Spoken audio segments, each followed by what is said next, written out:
오늘 인천 수돗물 적수 발생에 대한 정부 원인조사반의 조사 결과를 발표하고자 합니다. 최대한 빠른 시일 내에 해결하기 위한 방안도 담고 있습니다. 환경부는 인천 수돗물 적수 발생 원인조사 결과 발표를 시작으로 국민 모두가 깨끗하고 안전한 물을 마실 수 있도록 최선을 다할 것을 약속드립니다. 그러면 배포해드린 자료를 중심으로 내용을 설명을 드리도록 하겠습니다.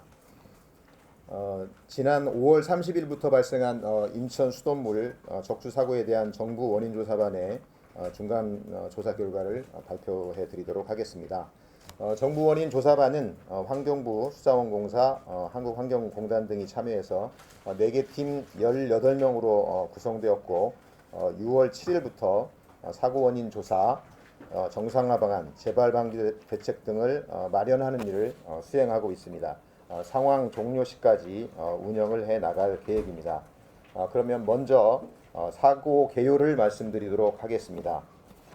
언론 등을 통해서 접하셨겠습니다만 인천 수돗물 적수 발생 사고는 공촌 정수장에 원수를 공급하는 풍납 취수장과 성산 가압장이 정기 점검을 통해서 가동이 중단됨에 따라 인근 수산이나 남동 정수장 정수를 수계를 전환하여 대체 공급하는 과정에서 발생한 사고가 되겠습니다.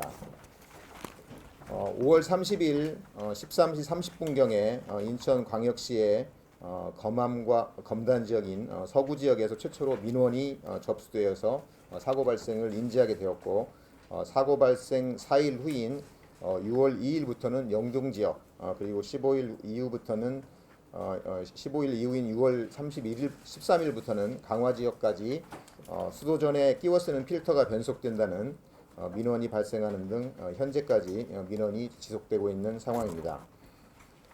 그러면 조사반이 분석한 사고 원인을 말씀드리도록 하겠습니다. 먼저 사전 대비 및 초동 대처가 미흡했습니다. 상수도 통수와 수계 전환 등을 담고 있는 국가 건설 기준에는 상수도의 수계 전환 시에 수계 전환 지역 배관도, 제수 밸브, 유토 밸브, 공기 밸브 등에 대한 대장을 작성해야 하고 현장 조사를 실시하여 도출된 문제점을 통수 전에 해결하기 위한 대책을 수립하는 등 사전에 준비를 하도록 명시하고 있습니다. 또한 수계 전환 작업 시에는 유수 방향의 변경으로 인한 녹물 등이 발생하지 않도록 충분한 시간을 두고 이토 밸브나 소화전 등을 이용하여 충분한 배수를 하도록 정하고 있습니다. 또 제수 밸브를 서서히 작동해서 유속 변화에 따른 녹물이라든가 관로 내부에 부착된 물때가 떨어지지 않도록 주의하도록 정하고 있습니다. 그래서 수용가에 유입되기 전에 충분한 배수 작업이 되어질 수 있도록 정하고 있습니다. 특히 녹물 발생 방지를 위한 충분한 배수라든지 개폐 밸브 작업 시에 주의를 촉구하고 있는 내용도 담고 있습니다. 그런데 인천시는 수계 전환 전에 수돗물 대체 공급을 위한 공급 지역 확대 방안 마련을 위한 시나리오 작성 시에 지역별로 밸브를 제수 밸브 등을 포함한 제수 밸브 조작 위주로만 계획을 세우는데 그치고 밸브 조작 단계별로 수질 변화에 대한 확인 계획은 수립하지 않은 것으로 확인이 되었습니다. 그래서 이런 부분들이 근본 사고를 유발한 이물질 등에 적기 대처하는 데 한계가 있었을 것으로 판단됩니다. 또한 북항 분기점의 밸브 개방 시 유량 증가와 함께 일시적으로 정수 탁도가 0.6 NTU로 먹는 물 수질 기준을 초과한 바가 있습니다. 그런데도 불구하고 정수장에서는 별도의 조치 없이 수용가로 공급한 사실이 확인되었습니다. 수계 전환에 따라 공촌 정수장 개통 배수지 탁도가 수계 전환 이전 평균 0.07 NTU에서 3배 정도 상승한 것으로 확인되었음에도 초동 대응이 이루어지지 못해서 피해를 최소화할 수 있는 적기를 놓친 것으로 판단됩니다. 두 번째, 직접적 원인이 된 것은 무리한 수계 전환 과정에서 발생했습니다. 평상시 공촌 정수장에서 영종 지역으로 수돗물을 공급할 때는 자연 유화 방식으로 공급을 하고 있습니다. 그런데 이번 수계 전환 시에는 역방향으로 하기 때문에 가압을 통해서 전환을 시행을 했습니다. 역방향의 수계 전환 시에는 관 흔들림이라든지 수충격에 의한 부하 등이 발생할 수 있기 때문에 이러한 영향을 충분히 고려해서 정방향의 수계 전환보다 특히 유의해서 충분한 시간을 갖고 중간중간 이물질이 발생했는지 여부를 확인하고 정상 상태가 되었다고 판단되었을 때 공급량을 서서히 늘려가는 방식으로 추진해야 됩니다. 그럼에도 불구하고 역방향으로 유량을 2배 정도 증가시켜서 유속이 2배 정도 증가했음에도 불구하고 그런 대비가 좀 부족했고, 그래서 관벽에 부착된 물때가 떨어져서 바닥 침전물과 함께 동급되었고 이로 인한 민원이 발생한 것으로 판단됩니다. 또한 이 5시간 이후에 다시 역방향에서 공촌 정수장 방향으로 다시 정수장에서 다시 공급하는 방향으로 정상화되었습니다만 이때 이미 유입된 이물질 등이 관로를 타고 영종도 지역까지 공급된 것으로 판단이 됩니다. 다음은 적수 사태가 장기화된 이유에 대해서 말씀드리겠습니다.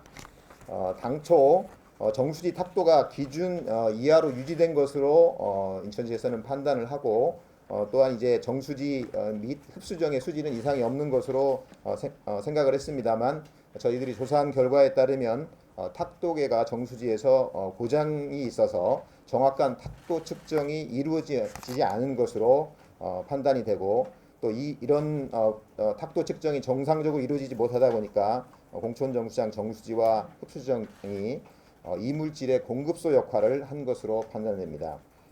이제 이러한 사실은 사태가 장기화되면서 정부 6월 7일 날 구성된 정부 원인조사단이 수돗물 전 과정을 점검하는 6월 13일에 이 부분들이 확인이 되었고 이 부분을 인천시에 통보한 바가 있습니다. 그래서 이것으로 인해서 정수지 및 흡수정의 이물질이 사고 발생 이후에 지속적으로 주택가까지 공급됨으로 인해서 사태가 장기화된 것으로 판단이 됩니다. 또한 상수 관망은 단수 등에 대비할 수 있도록 되어져 있습니다. 그래서 지역 간 연결되어 있기 때문에 높이의 차이가 있다든지 이런 부분들을 반영해서 이 정체 수역에서 배수가 잘 될 수 있도록 대책을 강구하도록 하고 있습니다. 그래서 관망 고절을 표시한 종단면 도를 갖추도록 되어 있습니다만 인천시의 경우에는 관저부 등의 배수점이 확인이 종단면도가 없어서 확인이 좀 어려웠고 따라서 소화전 위주로 방류할 수밖에 없는 상황에서 사태 장기화에 기여하는 것으로 판단됩니다. 다음은 현재 그동안의 수돗물 수질 상황을 말씀드리도록 하겠습니다. 5월 30일 수계전환 직후부터 이물질이 유입된 공촌 정수장에서 직접 공급하는 집결 급수지의 경우에 제일 먼저 수질 검사 민원이 발생을 했고 그 이후에 영종도까지 계속 지속적으로 문제가 제기되고 민원이 발생을 했습니다. 그래서 수질 검사를 의뢰하는 민원들이 16일 기준으로 1071건이 제기가 됐고 이 먹는 물 수질 기준 조사를 한 결과 물론 인천시 보건환경연구원에서 시행했습니다만 수질 기준을 초과한 사례가 9건이 있었고 재검사를 2번에 걸쳐서 한 결과 현재는 모두 기준을 만족하는 것으로 확인이 된 바가 있습니다. 이와는 별도로 인천시 교육청의 요청으로 한국수자원공사에서 실시한 영종지역 26개 학교의 수질 분석 결과에서도 잔류염소 등 17개 항목이 모두 먹는 물 수질 기준 이내로는 확인된 바가 있습니다. 다음은 이제 가정에서 자가 필터를 활용하시는지 해서 필터에 이제 묻어나온 이런 부분들과 관련된 분석 결과와 음용 여부에 대한 말씀을 드리고자 합니다.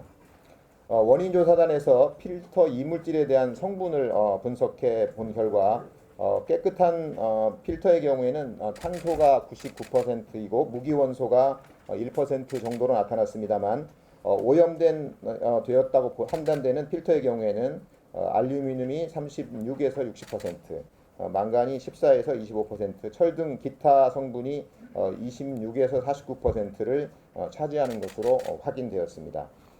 이는 이제 관로 노화에 인한 물질이라기보다는 주로 관저부에 침적된 물때 성분이 유출된 것이 원인인 것으로 전문가들은 판단하고 있습니다. 이러한 물질이 이제 함유된 물에 대해서 전문가들은 정수기나 필터로 한번 거른 물은 음용이 가능하다고 판단하고 있습니다만 지금 이제 가정에서 측정해보는 방식대로 필터 방식이라든지 황사 마스크를 이용한 방식을 사용하더라도 일정 시간이 소요되면 쉽게 지금 변색되는 현상이 여전히 있습니다. 그래서 이런 경우에는 수질 기준을 단순히 만족한다고 하더라도 음용을 권장하는 것은 타당하지 않다는 게 전문가들의 의견입니다. 다만 이제 빨래나 설거지 등 생활용수로 사용하는 것은 가능하다는 것도 전문가들이 제시하고 있는 의견이 되겠습니다. 다음은 모두 관심이 있으신 정상화 방향과 예상 일정을 말씀드리고자 합니다. 이제 정부는 인천시와 함께 이물질을 완전 제거해서 사고 이전 수준으로 수돗물을 회복시키도록 노력하고 있습니다. 이를 위해서 먼저 이물질 공급소 역할을 해왔던 공촌 정수지 내의 이물질부터 우선적으로 제거하는 작업을 착수했습니다. 그리고 거기에 이후로는 송수관로나 배수지, 급수구역 소블럭순으로 오염된 구간이 누락되지 않도록 배수 작업을 지속적으로 시행해 나가고자 합니다. 우선 6월 14일부터 공촌 정수장의 정수지를 전문 업체에 위탁을 해서 물빼기와 청소를 반복해서 4개의 정수지가 공촌 정수장에 있습니다만 6월 18일까지 마무리를 하고 물 사용량이 적은 심야 시간을 이용해서 송수관로 이물질 등 오염수에 대한 배수 작업을 23일까지 시행해 나가고자 합니다. 또한 송수관로 이토 작업과 함께 8개 배수지도 청소 전문 업체에 위탁해서 6월 23일까지 깨끗이 청소할 계획입니다. 또한 6월 22일부터는 급수구역별 민원 발생 등을 고려해서 배수 순서를 결정하고 매일 급수구역별로 10개 조를 투입해서 단계적으로 정상화해 나가도록 하고 늦어도 6월 29일까지는 완료하는 것을 목표로 추진해 나가고자 합니다. 다음은 유사 사태 방지 대책에 대해서 말씀드리고자 합니다. 현재 정수장 중심으로 물공급 관리 체계가 마련이 되어 있습니다만 이번 사태와 같이 그 배수관망까지 관리하는 것이 필요하기 때문에 이 부분까지 물 공급의 관리 체계를 확대해 나가도록 하겠습니다. 그래서 사고 징후를 실시간으로 감시 예측하는 시스템을 적극 도입하고 상수 관망의 유지 관리에 대한 개선 종합 계획도 수립해서 관망의 운영 관리를 고도해 나가도록 하겠습니다. 아울러 관망 기술 진단을 의무화해서 진단 결과에 따라 관망 청소를 주기적으로 실시하도록 법제화하고 관로의 침전물이 오랫동안 방치되는 일이 없도록 해나가도록 하겠습니다. 특히 이번 인천 수돗물 사태에서 전문가를 파견해서 자문과 기술 지원도 실시했습니다만 체계적인 대응에는 좀 한계가 있었던 것으로 판단됩니다. 따라서 향후에 이런 사태가 발생하면 적시에 대처가 가능할 수 있도록 유역별 상수도 지원센터를 설치하고 관망 분야에 대한 전문 인력도 양성해 나가도록 하겠습니다. 또한 이제 용수 사고 대비 대응 훈련도 정례화하는 등 사고 대응 능력도 강화해 나가도록 하겠습니다. 간단히 향후 계획을 말씀드리도록 하겠습니다. 단기적으로는 이제 수공과 환경공단 등을 통해서 수질 분석과 옥내배관 세척을 계속 지원해 나가도록 하겠습니다. 또한 사고 초기부터 지원해오던 병입 수돗물, 또 수질 분석 장비, 급수차 지원 등도 지속적으로 지원하겠습니다. 또한 전문 인력을 현장에 투입해서 사고 대응 능력 현황에 대한 파악이라든지 기술 지원을 실시해서 인천시와 유기적으로 협력해서 관측 모니터링을 해 나가도록 하겠습니다. 중장기적으로는 원인 조사 결과 백서를 7월 중에는 발간해서 다른 지역에서 이런 사태 시에 대비할 수 있도록 해 나가도록 하고 식용수 분야 위기 대응 지침서도 재정비해서 유사 사례 재발을 방지해 나가도록 하겠습니다. 환경부는 앞으로 근본과 같이 국민들께 큰 불편을 끼치는 수돗물 공급 사고가 발생하지 않도록 이번 사고를 교훈 삼아 사고 예방에 최선을 다하겠습니다. 특별히 이 과정에서 문제가 제기된 직결 급수 지역의 문제점을 점검하고 배수지를 통한 급수 방식으로 전환하는 방안도 검토해 나가도록 하겠습니다. 또한 이번 사고가 무단수 공급을 추진하는 과정에서 발생한 일이기 때문에 무단수에 집착하기보다는 오히려 이 단수 기회를 활용해서 노후관을 세척한다든지 배수지를 청소한다든지 하는 좋은 기회로 활용할 수 있도록 적극 검토해 나가도록 하겠습니다. 감사합니다.